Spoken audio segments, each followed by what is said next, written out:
Bismillahirrahmanirrahim. Assalamualaikum warahmatullahi wabarakatuh kepada semua pelajar. Semoga sihat sihat dan bersemangatlah untuk belajar, mencari ilmu, menuntut ilmu Okay, jadi hari ini cikgu sambung perbincangan kita pada hari semalam. Jadi semalam kita buat soalan Negeri Kelantan, percubaan tahun 2020. Soalan 1 dan 2 jadi hari ini cikgu sambung soalan 3 lah. Okey, tengok boleh dengar, kalau ada persoalan boleh tanyalah ya. Okey, kita pergi pada soalan yang pertama, soalan 3. Okey, soalan 3 ni bab tingkatan 4. Okey, bab tingkatan 4. Jadi di sini dia beri satu rajah rajah menunjukkan carta pai. Carta pai lah. Kamu pun sekarang ni buat kerja khusus kan, kamu ada buat share pasaran ni. Okey, peratusan share pasaran. Okey, share pasaran ni maksudnya adalah peratus yang dikuasai oleh perniagaan lah dalam sesebuah pasaran tu, suatu pasaran tu lah. Contohnya di kawasan Pasir Gudang, berapa share pasaran dia. Jadi dia bersaing lah, dia bersaing dengan pesaing-pesaing yang menawarkan perkhidmatan yang sama lah. Okay, kat sini contohnya dia buat perkhidmatan Dobi. Jadi di sekitar Kota Baru tu ada 3 perniagaan Dobi. Jadi dia dah kira-kira siap-siap peratus share pasaran dia. Okey, jadi perniagaan Tan 15%, perniagaan Sani 25. Ini macam kamu buat je lah kerja khusus perniagaan ada kamu buat share pasaran. Okey. Jadi daripada carta pai ni, carta pai ni soalan dia nak kamu berdasarkan maklumat dalam carta pai jelaskan. Jelaskan. Bila kamu ingat bila kamu dengar je dan tengok je soalan tu, dia punya kata tugas dia adalah jelaskan. Jawapan dia mesti dalam bentuk penerangan ataupun huraian jadi tengok markah dia adalah 4.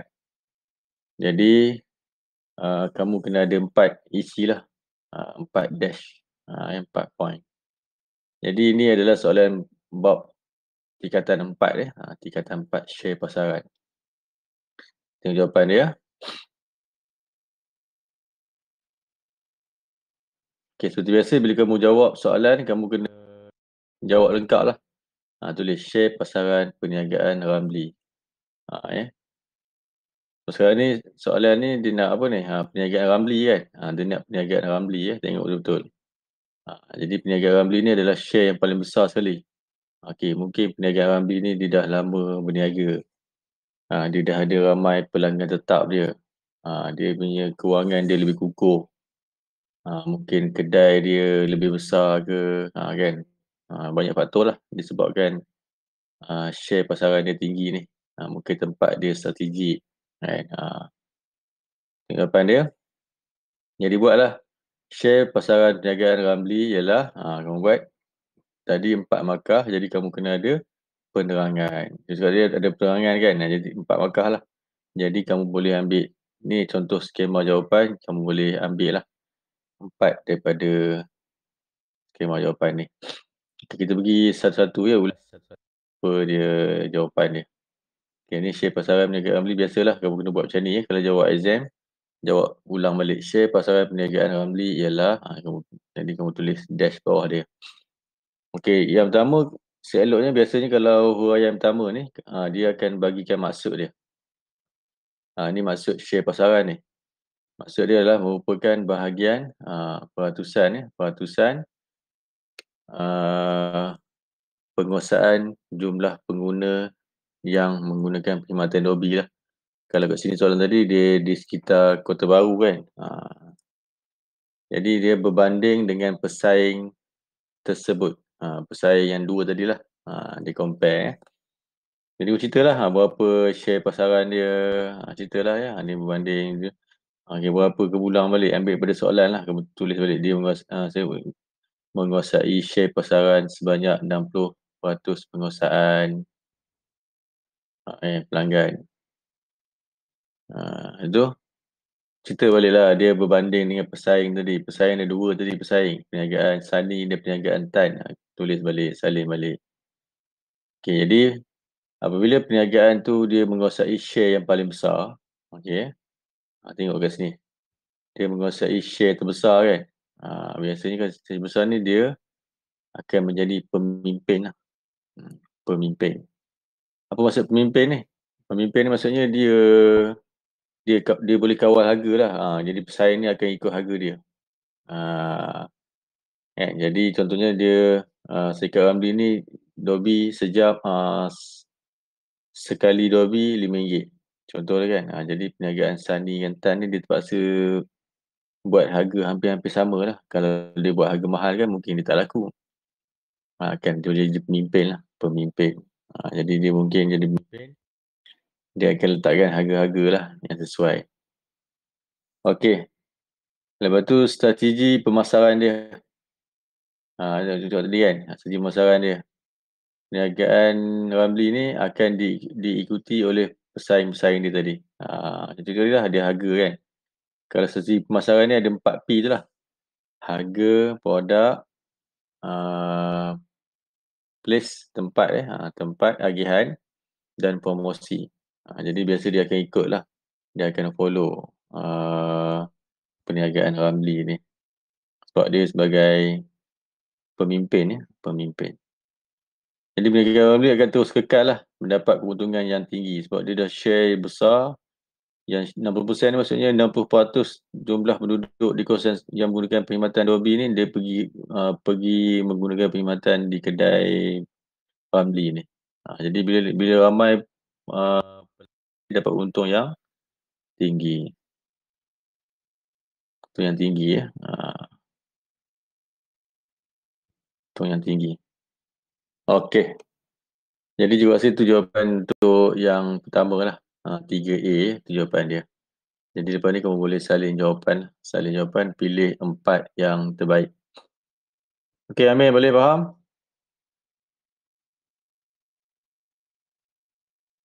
Okey Amir tak ada.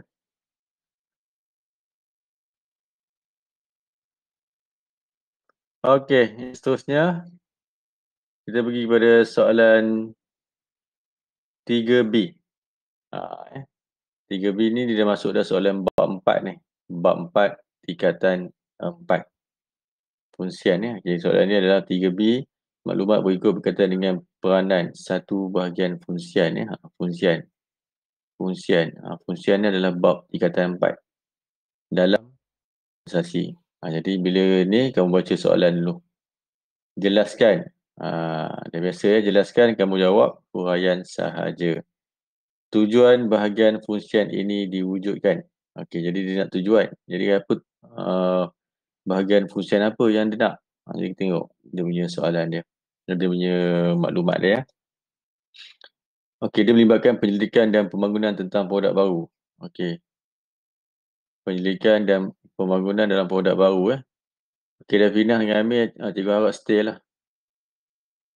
Produk baru Okey. Mempunyai penambahbaikan terhadap produk yang sedia ada. Dia buat penambahbaikan lah. Penambahbaikan ni biasanya kalau penambahbaikan ni dipanggil inovasi. Okey, terhadap produk yang sedia ada. Okey. Dia dipanggil inovasi Jadi dia wujud dalam kebanyakan dan rekaan produk. Dia wujud Biasa memang kalau dalam perniagaan yang besar-besar ni dia akan ada bahagian ni. Okey. Agak apa ni? Bahagian apa ni? Fungsian apa ni? Okey. Okey, ini adalah fungsian penyelidikan dan pembangunan.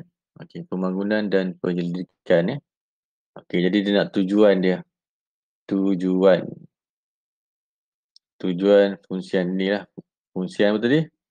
Fungsian penyelidikan dan okey, kalau dalam biasa kamu dengar apa? Penyelidikan R&D kan?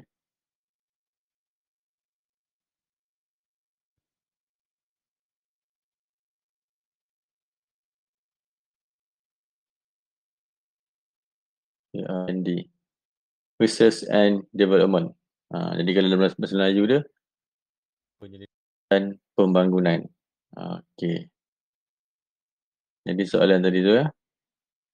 Kita jawapan dia. Okey, jawapan untuk tujuan tadi, tujuan bahagian fungsian R&D tadi. Betul juga R&D Okey, jadi kamu kena buat balik lah. Kamu kena buat balik seperti biasa. Yang cikgu ajar sebelum ni, kamu kena ulang balik soalan balik lah. Tujuan bahagian fungsian penyelidikan dan pembangunan ialah Jadi bila soalan jelaskan tadi, kamu kena tulis huraian lah. Okey, huraian Jadi tadi soalan berapa markah tadi?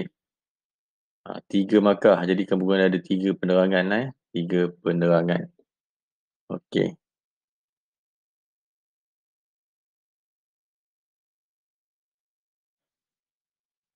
Okey, jadi kat sini kat skema ni dia bagi 5. Contoh jawapan yang boleh diterima lah. Jadi kamu ambil lah 3 sahaja yang terbaik. Kat sini biasa kamu buat dash kan? Dash. Jadi ada 3 dash lah nanti. Okey, bahagian pendidikan bangunan. Okey. Dia meningkatkan tahap. Ini jawapan pertama ni Dia meningkatkan tahap pengeluaran dan productivity. Okey, yang kedua dia meningkatkan pemasaran produk. Okey, pemasaran produk, meluaskan pasaran, mewujudkan pasaran baru Ini biasalah, ini memang fungsi-fungsi untuk penyelidikan dan pembangunan. Okey, jadi seterusnya dia tujuan bahagian fungsian ni adalah dia untuk menghasilkan produk berkualiti. Okey, menarik, tahan lama dan berdaya saing Berdaya saing. Okey, terima kasih kepada Amir dan Yasir kerana sudi join kelas. Okey.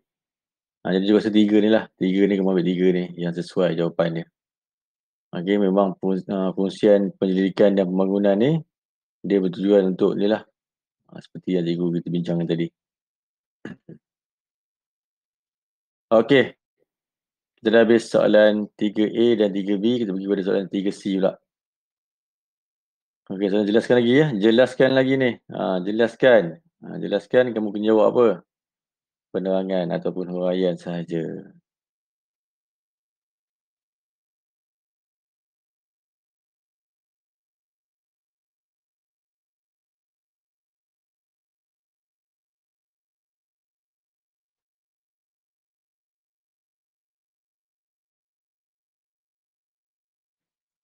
Okey, ni dah topik-topik yang last untuk tingkatan 4 ni, bab tingkatan 4 ni. Topik last ni. Kepentingan interaksi sesebuah perniagaan. Okey. Apa kepentingan interaksi sesebuah perniagaan ni dengan orang luar lah. So ni dia keyword dia adalah kepentingan kepentingan. Kita tengok kepentingan dia. Tengok dia semua huraian jadi dia akan mewujudkan jaringan perniagaan yang lebih baik. Okey. Yang kedua, dia akan mengukuhkan sistem operasi, kelangsungan, kelangsungan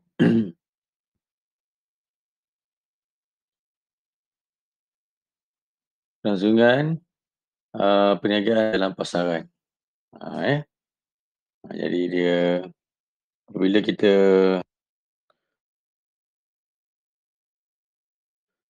contoh interaksi luar yang cikgu nak beritahu ialah kamu berinteraksi dengan pembekal.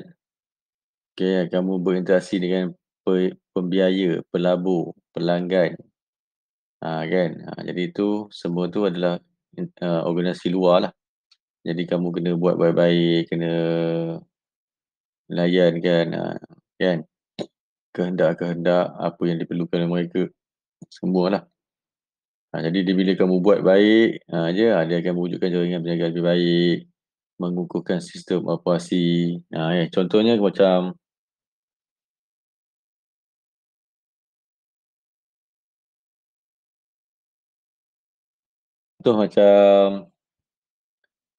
kamu berbaik dengan pembekal. Pembekal kan.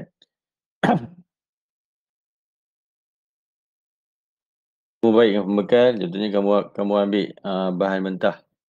Tapi kamu cakap nak bayar minggu depan, bulan depan. Nanti bila pembekal hantar barang untuk bulan ni, kita bayar bil untuk bulan lepas. Jadi kita bayar cantik, payment cantik kan, payment bayar elok. Jadi tak ada hutang-hutang yang tertunggak. Jadi dia dah mewujudkan hubungan yang baik lah dengan pembekal. Pembekal pun yakin dengan kita. Okey.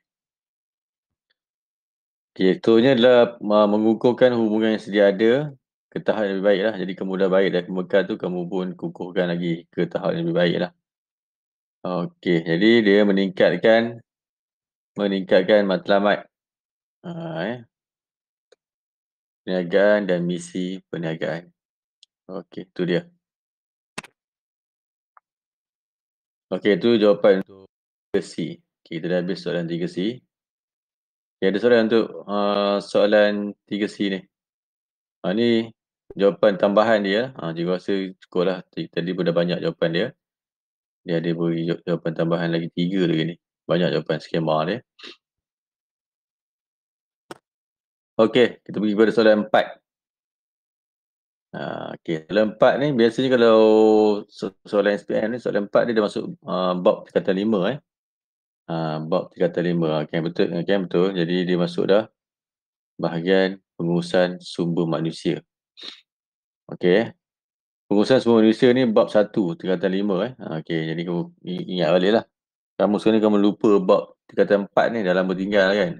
Jadi kamu kena buat banyak soalan lah latihan ni. Tengok balik cikgu punya YouTube tu. Banyak cikgu akan cubalah perbanyakkan lagi cikgu punya koleksi perbincangan soalan-soalan percubaan ni. Okey, jadi untuk bab 5 ni, pengurusan sumber manusia PSM, singkatan dia. PSM. Okey, dia mempunyai peranan tertentu lah. Jadi dia nak jelaskan. Jelaskan biasalah cikgu nak kita jawab penerangan ataupun huraian sahaja. Jadi dia bagi fakta. Dia dah bagi fakta Fakta dia dah bagi, kamu hanya terangkan sahaja apa maksud fakta yang telah diberikan tadi. Okey, dia nak fakta yang pertama ni, pemberian insentif yang munasabah. Okey, yang kedua, perberhentian kerja. Okey, apa dia benda ni? Tu dia nak tahu ni. Jadi kamu, ini fakta dia dah bagi, kamu hanya tulis penerangan sahaja. Jadi dash lah, 3 kan. Setiap fakta ni ada 3 dash bawah dia. Tengok 3 markah. Okey. Kita tengok jawapan dia. Okey, fakta yang pertama tadi dia pemberian insentif tadi kan. Jadi apa dia? Kamu kena terangkanlah, kamu kena buat penerangan apa yang dimaksudkan oleh pemberian insentif yang munasabah ni. Jadi yang pertama kamu boleh buat dia untuk meningkatkan pencapaian prestasi semasa. Contohnya kamu ni sebagai majikan. Majikan, jadi kamu tengok kamu punya pekerja kamu bekerja dengan baik, capai target semua. Jadi kamu pun bagilah bonus, kan, bonus tahunan. Jadi bila pekerja kamu dapat bonus tu, dia rasa dia akan meningkatkan lagi motivasi dia lah. Bila motivasi meningkat, dia punya kerja dia pun meningkat lah, prestasi dia pun meningkat lah. Kan? Ni, meningkatkan motivasi. Okey. Jadi bila itu selesa, dia seronok kerja kat situ, ada macam-macam bonus. Kamu pun ada buat kerja khusus kan, kerja khusus tingkatan 5, kamu buat kan, insentif kan, kepada pekerja tu kan, pemberian insentif tu. Inilah dia punya kepentingan dia. Jadi dia akan mewujudkan kesetiaan pekerja lah.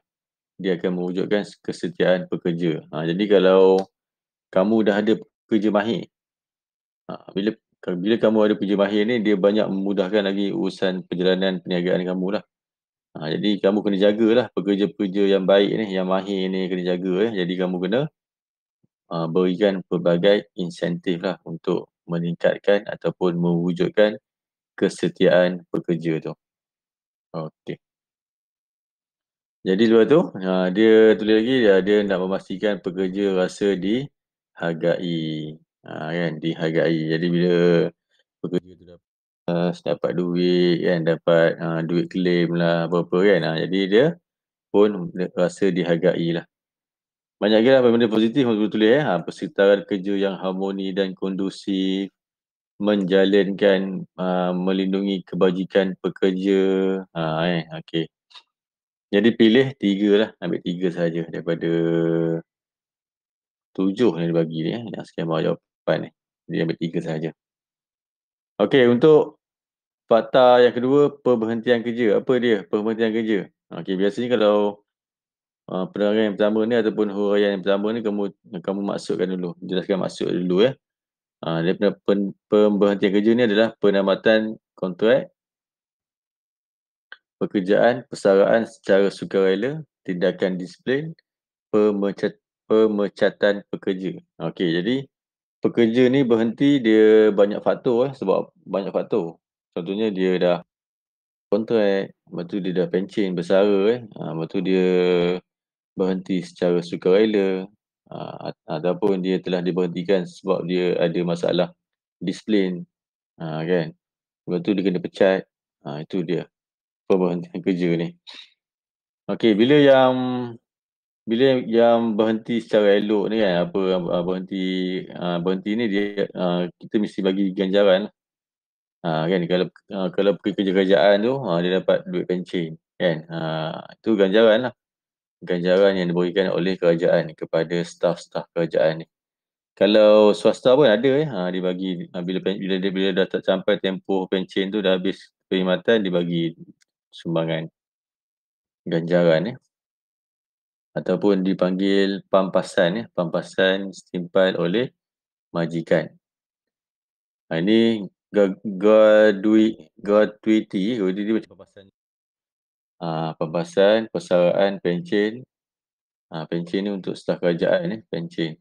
Term pencen ni biasa digunakan oleh staf kerajaan lah, kaki tangan kerajaan jadi dia mewujudkan suasana harmoni juga, sama juga lah betul dia dapat hubungan baik dengan pekerja dan majikan.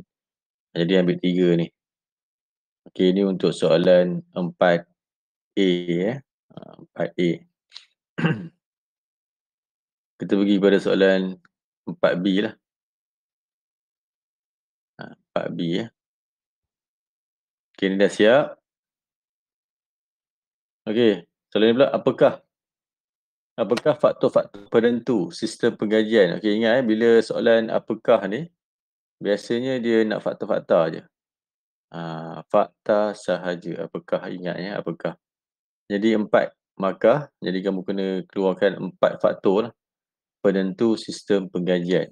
Okay, kita ada banyak faktor kita nak tentukan gaji pekerja ni berapa, tengok faktor-faktor dia.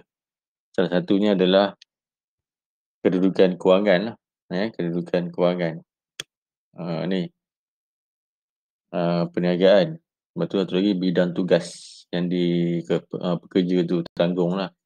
Contoh jadi sini okey ni. Tadi faktor-faktor penentu tadi dia nak fakta lah. Tukar F ni. Tukar pada F ni silap ni. Okey. Jadi fakta yang pertama adalah kemampuan organisasi. Dia nak buat 4 kan. 4. 4. Pilih kat sini 4. Faktor lokasi. Faktor lokasi, permintaan, penawaran buruh, ganjaran yang dia bayar oleh pesaing. Okey. Apa maksud ganjaran yang dibayar pesaing ni? Maksud macam ni.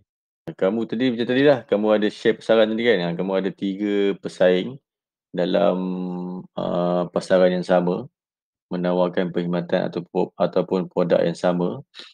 Jadi kamu tengoklah gaji berapa pesaing tu bagi gaji pada pekerja dia. Contoh tadi kan, perniagaan Ramli tadi dia bagi pekerja dia 1,500. Jadi kamu sebagai pesaing ni kena bagi gaji yang sama lah. Yang hampir-hampir sama dengan gaji yang ditawarkan oleh Encik Ramli tadi. Sebab apa kalau tak bagi sama? Kalau tak bagi sama, nanti pekerja kamu tu belah lah. Kan? Belah lah sebab cakap, baik aku kerja dengan Cik Ramli, gaji mahal. Kerja sama. Kan? Jadi kamu kena tengok berapa gaji yang pesaing kamu bayar, kamu pun boleh follow lah. Betul undang-undang dan peraturan kerajaan. Jadi kamu kena ikutlah. Jadi kerajaan Malaysia ni dah tetapkan gaji minimum berapa. Kan? Bla bla kan. Gaji minimum berapa jadi kamu ikut. Kalau kamu letak di bawah gaji minimum mungkin kamu akan dikenakan tindakan undang-undang lah. Itu dia kan bentuk dan jenis tugas. Semakin berisiko kerja dia tu semakin mahal lah gaji dia. Contoh kamu membawa apa kerja dia berisiko tinggi. Gaji dia mahal lah sebab dia melibatkan nyawa kan. Okey, ni dia pilih 4 daripada faktor-faktor penentu ni. Okey, ni untuk soalan untuk 4B 4B. Okey, itu juga soalan 5. Okey. Soalan terakhir untuk hari ni lah. Cikgu nak buat 3 soalan saja hari ni Okey, soalan 5. Okey, 5 Susah sikit nampak lah. Okey, soalan 5 Jelaskan. Jelaskan juga jelaskan biasanya guna penerangan lah, penerangan ataupun huraian Jelaskan tujuan usahawan memohon hak cipta terpelihara. Ni bab 2 bab 2 tingkatan 5. Jadi ni bab 1. Ni bab 2 tingkatan 5. Sebab apa? Sebab apa usahawan ni dia nak mohon hak cipta terpelihara ni? Sebab apa? Jadi 3 markah dia berapa? 3 markah 3 markah. Jadi 3 lah, 3 penerangan perlu kamu tulis. Okay, sebab apa? Okay, tengok. Tulis lengkap tulis lengkap macam ni lah.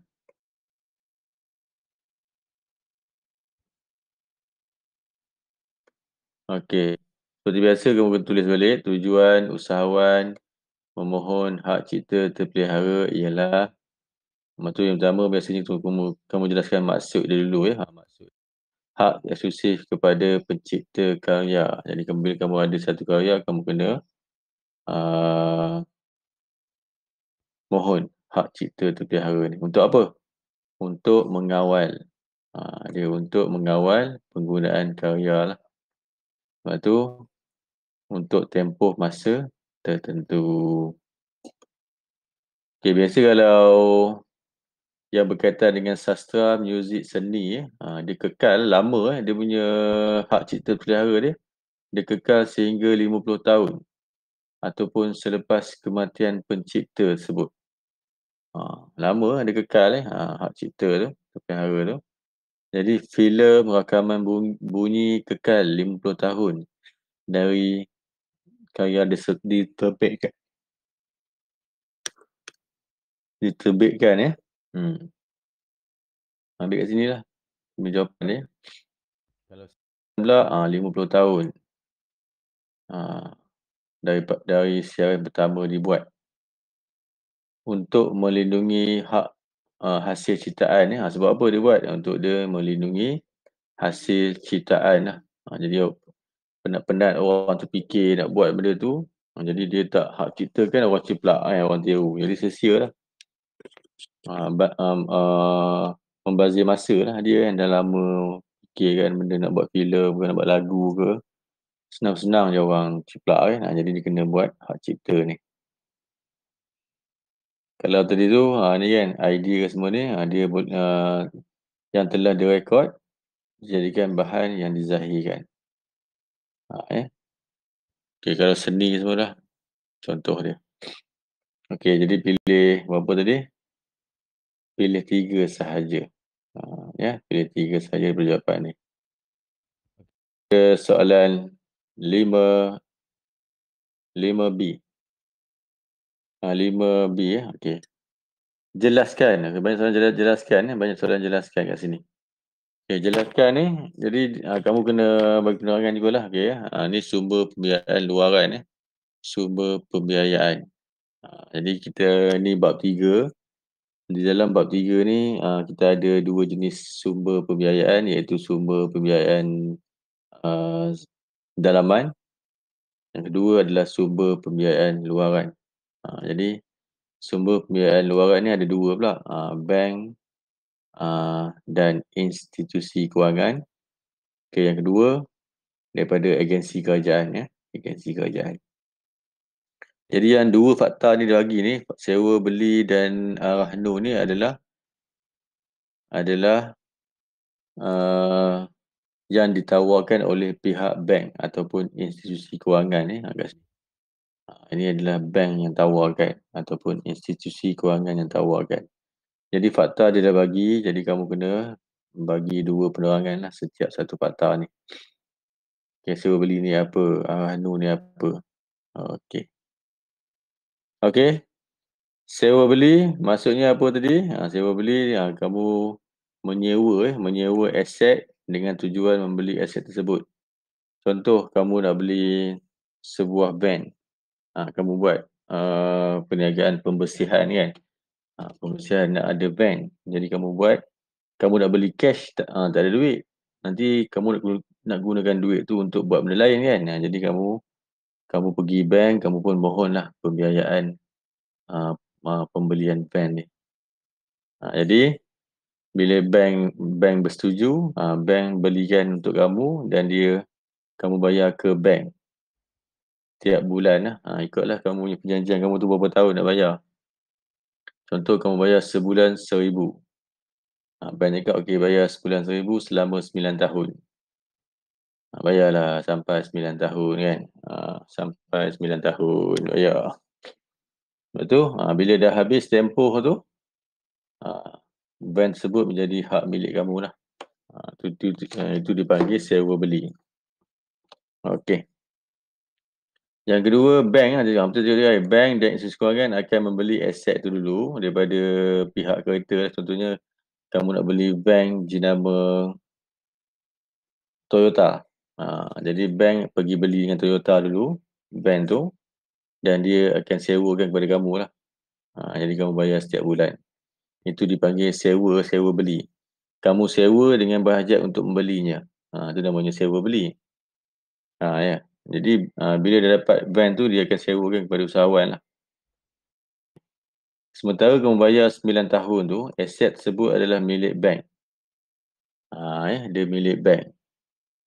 Jadi kamu jangan nak belagak lah kamu beli bank, beli dengan bank, beli van, sebuah van ni, kamu pun buat macam harta kamu. Jadi tak Itu aset tu adalah hak milik bank. Kamu sewa je. Sampai 9 tahun, kamu baru jadi hak kamu. Kepada pemberi sewa. Okey, hak milik akan berpindah kepada usahawan selepas semua angsuran dijelaskan. Itu tadi lah.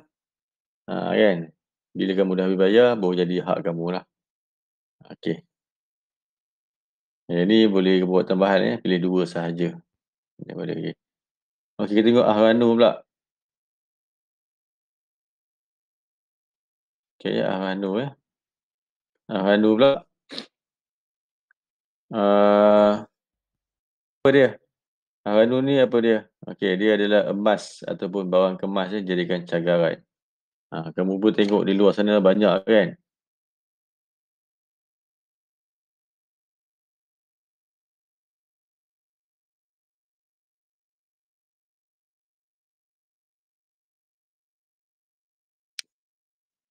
Banyak kan luar sana kan?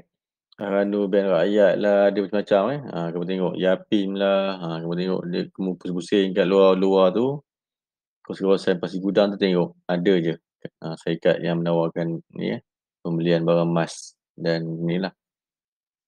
Jadi apa tujuan dia? Contoh Amir ada nak berniaga. Amir nak memulakan perniagaan, dia ada modal sikit je, dia nak cari modal tambahan. Jadi dia tak nak buat pinjaman. Jadi dia pergi, dia ada emas sikit, kan? Ada emas lah, ada barang kemas. Jadi dia pergi ke Ahranu ni, kan? Dia pun pergi syaga kan.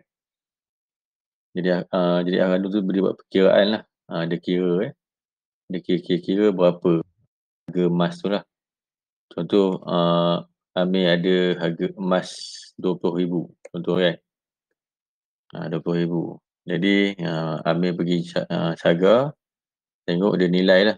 Nilai-nilai nak 20,000. Jadi dia akan bagi, tujuan dia untuk apa? Dia untuk mendapatkan pinjaman lah. Jadi kamu ambil duit tu dulu, kamu ke pinjam lah, pinjam dengan Ahran tu, tapi kamu cagarkan emas kamu kan. Jadi dia tidak mendapat nilai penuh lah. Biasanya kalau 20,000 tadi, dia dapat 50%, 65% ataupun 75% lah atas syarikat. Itulah sisi kewangan tersebut lah. Nak bagi berapa kan. Jadi tempoh bayaran balik adalah 6 bulan. Okey, 6 bulan ya. Jadi kamu tebus balik lah. Kamu bayar setiap sampai 6 bulan, kamu pergi tebus balik kamu punya emas tadi. Okey. Lepas tu jika hutang tidak dapat dijelaskan. Okey. Jika kamu sampai 6 bulan kamu tak ada duit nak tebus kamu punya emas tu kan. Jadi emas tersebut akan dilelong lah. Akan dilelong. Jadi bila lelong, kalau dia lelong dengan harga yang lebih tinggi daripada harga semasa kamu tu, kamu dapatlah lebihan duit. Kalau dia lelong dengan harga yang lebih murah, kamu tak dapat apa-apa lah. Kan? Tapi emas biasanya dia dapatlah sikit lebihan sebab emas ni harga dia meningkat. Contoh kamu beli emas 10 tahun lepas, harga 1 gram beza dengan harga sekarang 1 gram. Ya. Jauh beza dia. Okey. Okey, ni jawapan untuk ni lah Hanu lah, pilih 2. Pilih 2.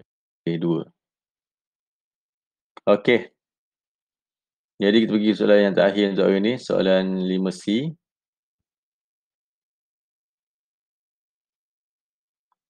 Okey, 5C. Okey, 5C. Dia nak lokasi kan? Lokasi yang sesuai. Okey, sebelum tu kamu tengok dulu soalan. Jelaskan juga jelaskan. Banyak soalan jelaskan hari ni. Jelaskan biasa penerangan Okey, ciri-ciri lokasi yang perlu sesuai lah. Dipilih oleh usahawan. Jadi apa ciri lokasi yang sesuai? Tengok jawapan Okey, seperti biasa kamu ulang balik lah soalan sikit. Kamu ulang balik. Ciri lokasi yang sesuai dipilih oleh usahawan bagi memulakan perniagaan ialah yang pertama mestilah tempat yang mempunyai orang ramai tumbuhan ramai lah. Di Pasir Gudang ni sesuai lah sebab penduduk padat di Pasir Gudang ni. Lepas tu dia mesti berhampiran dengan pelanggan dan pembekal. Jangan kamu duduk jauh pula daripada pembekal, pelanggan datang susah kan. Jadi dia terdapat kemudahan infrastruktur. Ada jalan, ada tandas awam ke apa, longkang semua benda, parking kereta semua ada. Kan? Senang. Jadi contohnya jalan raya, telekomunikasi, air dan elektrik ni kena ada lah. Barang-barang asas keperluan yang penting sekarang ni kena ada. Jadi yang lain ni kamu boleh fikir lah, boleh ambil lah kalau kamu mahu Jadi kamu soalan ni kamu ambil 3 sahaja. 3 sahaja jawapan Okey, kamu kena kembangkan sikit lah. Okey, 3 soalan kita bincang hari ni. Jadi yang selebihnya kita bincang kemudian lah. Hari lain cikgu bagi kuis dalam kamu punya Telegram lah. Okey, jadi soalan perbincangan kita hari ini adalah soalan 3 hingga soalan 5 soalan Negeri Kelantan percubaan tahun 2020.